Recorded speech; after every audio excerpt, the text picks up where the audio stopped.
Good morning, students. How are you all? I hope you all are well at your home and doing your studies as well. Today it is your computer class for class 9th, chapter 1. Chapter name is Computer Fundamentals and part 4. In our last class, we have learned about parts of computer, input devices and central processing unit. Parts of computer are like hardware and software, and input devices are like keyboard, mouse, scanner, microphone, joystick, barcode reader. These all are the input devices. And central processing unit, we have discussed about two parts of central processing unit. One is control unit and second one is ALU, arithmetic logical unit. So these two are the part of CPU, central processing unit. So now today we will discuss about output devices, input process output cycle and storage devices. So now I am going to show you a video. By this video you will better understanding about the topic, and I will also discuss about this topic. So here is the video. Provide data to a computer by using input devices. The data that is provided to the computer is processed and the output is derived. The computer displays this output by using various output devices. The commonly used output devices are monitors, printers, and speakers. So there are three type of main devices. First is monitor, second one is printer, and third one is speakers. So these all are the output devices. So first of all we will talk about monitor. So here is monitor. A monitor is a device that displays the information generated by a computer on the screen. The monitor displays various open applications, the text entered using the input device, and the cursor movements. Some monitors have microphones and webcams integrated in them. There are also touch screen monitors. They can be used for artistic designing. Most monitors today are colored, lightweight, and flat-paneled. So monitor is a device that display the information generated by a computer on the screen. जो भी information हम input devices के through computer को देते हैं उसका output हमें monitor पे दिखाई देता है। और अगर हम किसी भी तरीके का टेक्स्ट, वीडियो, ऑडियो जो भी हम देखना है वो हम मॉनिटर पे ही उसे देख सकते हैं। कुछ मॉनिटर्स जो हैं उनमें वेबकैम और माइक्रोफोन ऑलरेडी इंटीग्रेटेड होता है, इनबिल्ट होता है, और कुछ मॉनिटर्स में एक्सटर्नल अटैच करना पड़ता है, लाइक स्पीकर और माइक्रोफोन बाहर से अटैच करने पड़ते हैं। एंड कुछ मॉनिटर्स में टच स्क्रीन भी होता है, like some laptops and tablets and some like some netbooks. तो इनमें क्या होता है, इनमें जो आपका टच स्क्रीन होता है ये, और टच स्क्रीन पैनल के थ्रू आप मॉनिटर को ऑपरेट कर सकते हैं। There are three main type of monitor. First one is CRT, that is cathode ray tube monitor. Second one is LCD, that is liquid crystal display monitor, and third one is LED, that is light emitting diode monitor. So these all three type of monitors are there. Cathode ray tube monitor जो है ये सबसे पहले आने वाले monitor हैं, सबसे पहले इन्हीं का यूज होता था। फिर उसके बाद एलसीडी मॉनिटर्स आए और अभी आजकल एलईडी मॉनिटर्स का यूज होने लगा है। एलईडी मॉनिटर्स जो हैं इनकी पिक्चर क्वालिटी बेटर होती है एलसीडी और सीआरटी के कंपैरिजन में, और जो रेडिएशन होता है, रेडिएशन भी एलईडी मॉनिटर्स में कम होता है। So these are beneficial for our health also. So these all are the three type of monitors. Next topic is printers. So here is the printer. Next, let us take a look at printers. A printer is a device that helps in printing the output from a computer on a paper. A printer can print output that contains both text and images. Printers are classified based on the mechanism used, the speed of printing, the quality of output, and the direction of printing. So next output device is printer. A printer is a device that help in printing the output from a computer on a paper, and these printers are capable of printing output that contain both text and images. अगर हमें कुछ भी print करना है, text, images या कुछ भी print करना है हमें, तो उसके लिए हमें प्रिंटर का यूज करना पड़ता है. Printer is also an output device. और प्रिंटर की जो स्पीड है या उसकी जो प्रिंटिंग कैपेसिटी है या उसका डायरेक्शन ऑफ प्रिंटिंग है, उसके बेस पे हम प्रिंटर को अलग अलग पार्ट्स में डिवाइड कर सकते हैं. So there are two main types of printer. First one is impact printer and second one is non impact printer. तो दो टाइप के प्रिंटर होते हैं. इम्पैक्ट प्रिंटर को हम डॉट मैट्रिक्स प्रिंटर भी बोलते हैं. डॉट मैट्रिक्स प्रिंटर में क्या होता है, एक पिन होती है और वो जो पिन है वो मैट्रिक्स बनाती है डॉट्स का, और वही जो डॉट्स हैं वो किसी भी लेटर को बनाते हैं. नॉन इम्पैक्ट प्रिंटर में जो प्रिंटिंग होती है वो इंक के थ्रू होती है, इसलिए नॉन इम्पैक्ट प्रिंटर जो है वो साइलेंट होता है, उसमें उतनी आवाज नहीं होती. बट डॉट मैट्रिक्स प्रिंटर में काफी आवाज होती है. और जो नॉन इम्पैक्ट प्रिंटर होते हैं आपके, वो टू टाइप के होते हैं, laser printer and inkjet printer. So laser printer is uses a drum and a laser beam of light to produce the printed text or images. किसी भी टेक्स्ट और इमेज को प्रिंट करने के लिए जो लेजर प्रिंटर है वो एक ड्रम और लेजर बीम का यूज करते हैं. और लेजर प्रिंटर की जो क्वालिटी होती है वो अच्छी होती है ब्लैक एंड वाइट पेपर पे, और साथ में ये फास्ट होते हैं. और जो इंकजेट प्रिंटर आपके होते हैं, इंकजेट प्रिंटर जो है ये कलर्ड प्रिंटर होते हैं.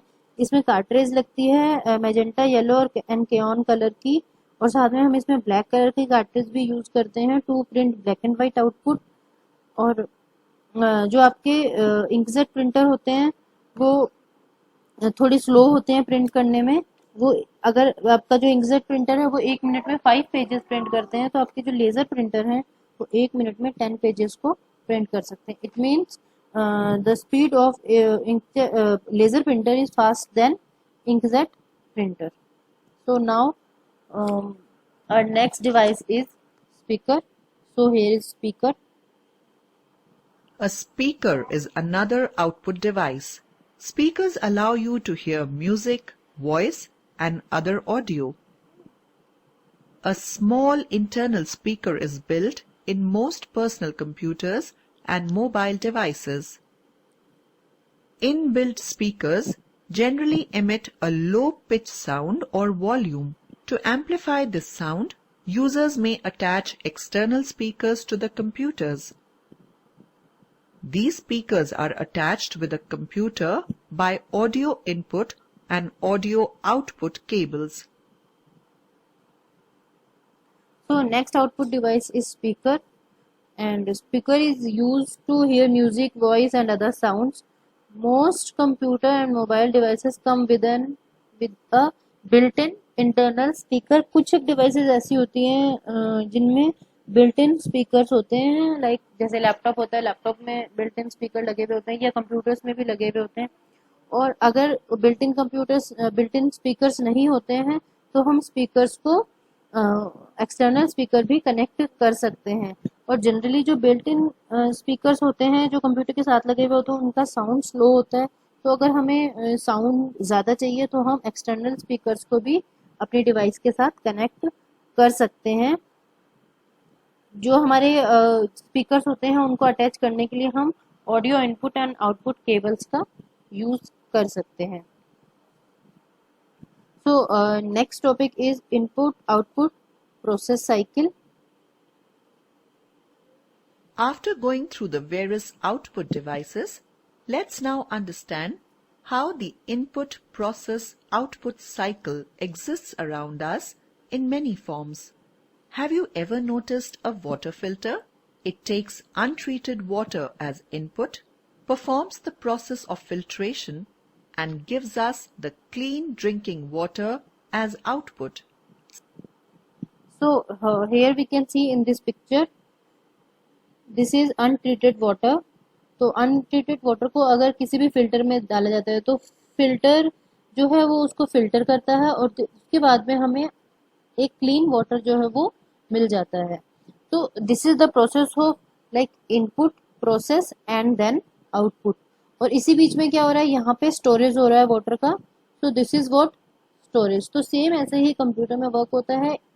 इनपुट दिया जाता है, किसी भी डिवाइस के थ्रू एक इनपुट दिया जाएगा और उस पर प्रोसेस होगा और प्रोसेस होने के बाद हमें जो आउटपुट मिलेगा वो आउटपुट जो है वो स्टोरेज डिवाइसेस में सेव होगा.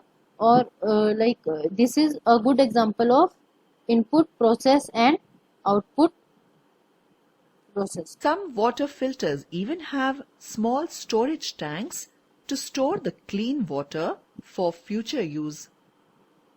Similarly, you provide raw data as input to the computer through input devices. The data goes to the processor. The data is processed and converted into useful information on the basis of the tasks you want to perform. The processed information is displayed as output through output devices. The output can also be stored in memory devices for future use.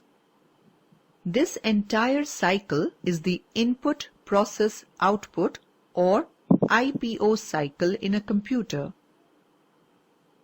So this is what IPO cycle.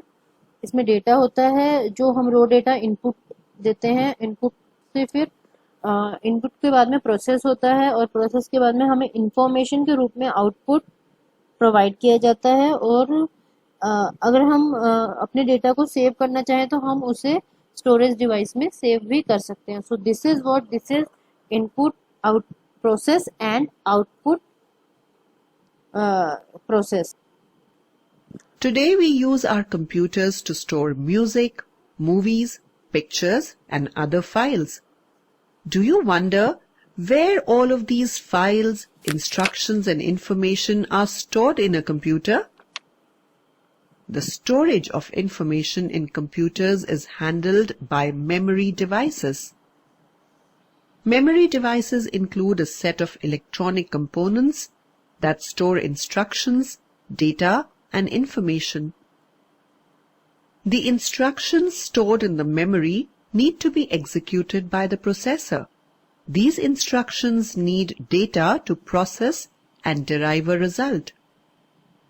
The result that is derived is known as information. So data is any input given to a computer and the information derived is the processed data. So in a computer, if we want to save our data, then we have to use storage devices for it. So there are so many type of storage devices like hard disk, like CD, USB device, memory card. So these all are the storage devices. So there are two type of memory in computer. First is primary memory and second one is secondary memory. And if we want to differentiate primary memory, then there is also three type of memory. First is RAM, that is random access memory. Second one is ROM, that is read-only memory, and third one is cache memory. So RAM functions as a scratch pad for the computer, and it is also called the scratch and pad memory. It is used for storing the program and their data while working on them. जब तक हम किसी भी data पे work करते हैं उतनी देर के लिए हम अपना जो डेटा है वो रैम में सेव करके रखते हैं. हम जैसे ही किसी कंप्यूटर पे वर्क करना स्टार्ट करते हैं हमारा जो डेटा है वो ऑटोमेटिकली रैम में सेव हो जाता है, और जैसे ही हम उस फाइल को क्लोज करते हैं या लाइट चली जाती है तो वो जो डेटा है वो डिलीट हो जाता है। तो रैम जो होती है वो टेम्परेरी मेमोरी होती है हमारे कंप्यूटर की, टेम्परेरीली हमारा जो डेटा है उसको सेव करके रखती है रैम। सेकेंड वन इज रोम। रोम जो होती है वो परमानेंट मेमोरीज होती है हमारे सिस्टम की। The data stored in ROM can not be deleted और मॉडिफाइड। जो भी डेटा हमारे पास रोम में होता है उसको हम डिलीट नहीं कर सकते और मॉडिफाई भी नहीं कर सकते। This memory is used by manufacturer to store the data about hardware which does not require frequent update. For example, instruction to start the computer are stored in ROM by the manufacturer of the computer। एक computer को जब हमने on किया, उसका power switch on किया, उसके बाद वो कंप्यूटर किस तरीके से स्टार्ट होगा, उसको क्या इंस्ट्रक्शंस फॉलो करने पड़ेंगे कंप्यूटर को, इस तरीके के जो इंस्ट्रक्शंस हैं जो कंप्यूटर को फॉलो करने पड़ते हैं वो रोम में सेव होते हैं। और रोम जो है वो परमानेंट मेमोरी होती है, बट उसे कोई भी मॉडिफाई नहीं कर सकते हम। और उसका यूज सिर्फ इंस्ट्रक्शंस के लिए होता है कि जो भी सिस्टम ओरिएंटेड इंस्ट्रक्शंस हैं उनको रोम में सेव किया जाता है। Third one is cache memory. The cash memory is a fast memory that is usually stored in the processor and it is most rapidly accessible compared to the RAM। Cache memory जो होती है वो बहुत fast होती है और जो हमारा प्रोसेसर है उसमें सेव होती है, और जनरली ये फास्ट होती है रैम के कंपैरेटिवली। और cache memory is used by running program. This memory enhance the performance of a computer. जो भी हमारे रनिंग प्रोग्राम्स होते हैं उनको उन कैश मेमोरी उनके द्वारा यूज किया जाता है, और हमारा जो सिस्टम है या जो हमारा कंप्यूटर है उसकी जो स्पीड है उसको एनहांस करने के लिए कैश मेमोरी का बहुत अच्छा पार्ट होता है। अगर कैश मेमोरी आपके सिस्टम की अच्छी है तो आपके कंप्यूटर की जो परफॉर्मेंस है वो अच्छी होगी। Next one is secondary memory. So secondary memory like a storage device that hold the data permanently for future reference is known as secondary memory। Future reference के लिए अगर हमें कोई भी डेटा सेव करना है तो उसे हम सेकेंडरी मेमोरी में रखते हैं और सेकेंडरी मेमोरी बोलते हैं। तो some popular storage devices are like first is optical disc. Optical disc like CD, DVD, Blu-ray disc, these all are the optical disc जिनका यूज हम किसी भी डेटा को सेव करने के लिए कर सकते हैं। सीडीज जो है उसमें 700 MB तक डेटा हम सेव कर सकते हैं। डीवीडीज में 4.7 GB तक डेटा सेव कर सकते हैं, एंड ब्लू-रे डिस्क में हम 50 GB तक का डेटा जो है वो सेव करके रख सकते हैं। Second is USB flash drive, जिसे हम पेन ड्राइव भी बोलते हैं। It is a portable device and it is small and light weight. हम इसे कहीं भी कैरी कर सकते हैं हमारी पॉकेट में। और ये जो फ्लैश ड्राइव होता है ये 4 GB से लेके और 256 GB तक का अवेलेबल है, और इससे ज़्यादा का भी अवेलेबल होता है। Next one is hard disk drive. Hard disk is normally enclosed in a sealed container that is isolated from air, heat or light. It provides a large storage capacity। Hard disk जो है वो हमें एक large storage capacity provide करती है। ये एक sealed container में होती है जहाँ पे एयर, हीट और लाइट ना जा सके। और हार्ड डिस्क जो है वो जनरली 40 GB से लेके 4 टेराबाइट तक की होती है। और हार्ड डिस्क में जो होती है वो आपके जो सिस्टम यूनिट होता है उसमें इनबिल्ट होती है, और उसके अलावा एक्सटर्नल हार्ड डिस्क भी होती है जिसका यूज़ आप किसी भी डेटा को एक जगह से दूसरी जगह ले जाने में कर सकते हैं। और इनबिल्ट हार्ड डिस्क जो होती है वो हमारे सिस्टम यूनिट में अटैच्ड होती है।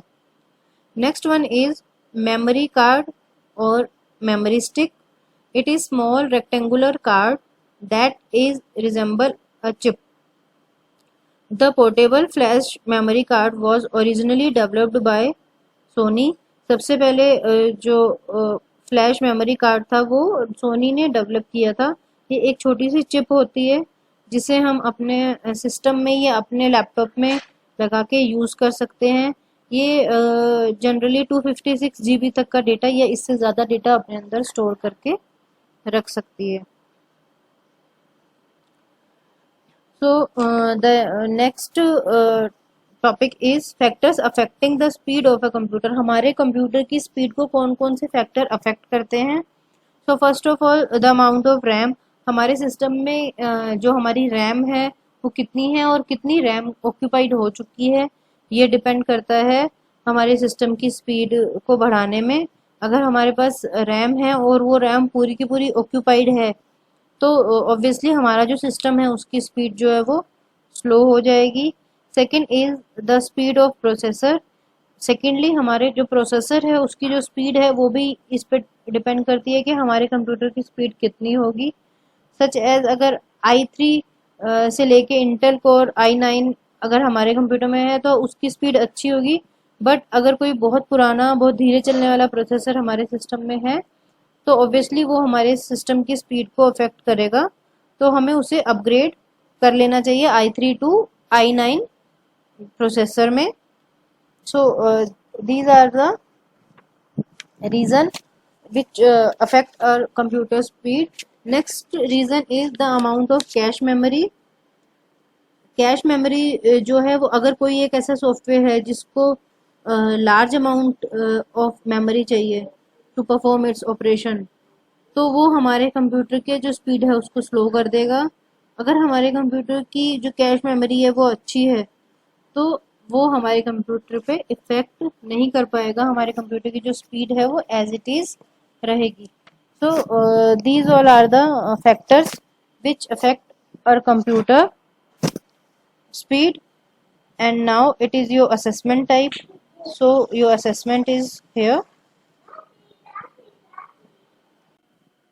These are 3 subjective questions which you have to do in your notebook. Question number 1 is what are non-impact printers?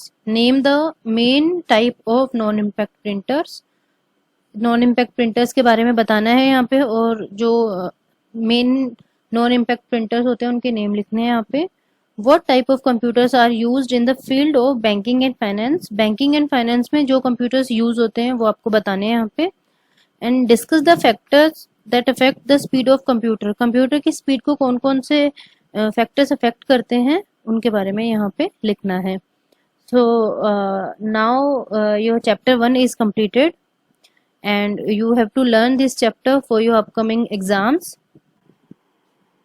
I will share all the answers of these questions which I have given in your class group, and do this question answer in your notebook. This was the lesson for today. Thanks for watching. Stay healthy, stay safe and keep learning. Thank you so much.